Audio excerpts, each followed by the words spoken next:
原来自愿性碳权还可以分成2大类哦。嗨，我是清慧博士，用大白话来帮你理清复杂的碳权知识。自愿性碳权是专案申请，但是哪些减碳专案可以申请呢？从2000年初到现在自愿性碳权已经累积了成千上万的专案，每年可以发出数以亿吨计的碳权。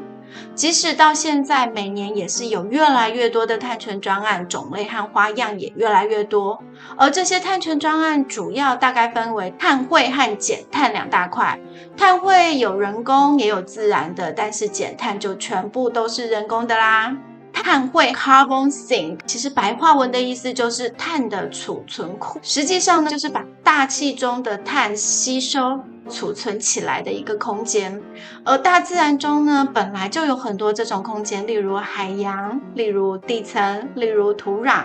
例如生物，其实主要就是森林，这些都称为自然碳汇，就是大自然中会吸收并储存碳的一个储存库哦。而人工碳汇又是什么概念呢？其实就是用人为的方式帮助排放到大气中的碳回到自然的储存库中。你应该听过碳捕捉和碳封存 CCS 吧？这个技术就是人为的把大气中的二氧化碳捕捉起来，然后封存在地层里面，并希望这些碳一辈子都好好的乖乖的待在里面的做法。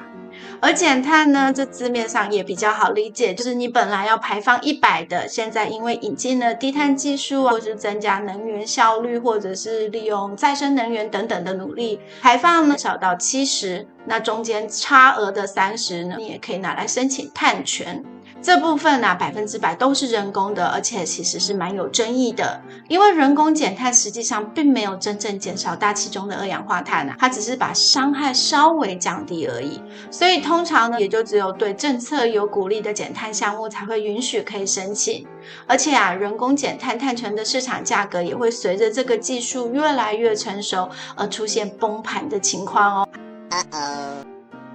如果你想要持续了解更多碳权知识，就请一定要订阅我们这个频道。若是还有任何对碳权的疑惑，也欢迎到盖亚律师塾的脸书社团找清慧博士解惑哦。今天就先到这里，我是清慧博士，我们下个影片见，嘿，拜拜。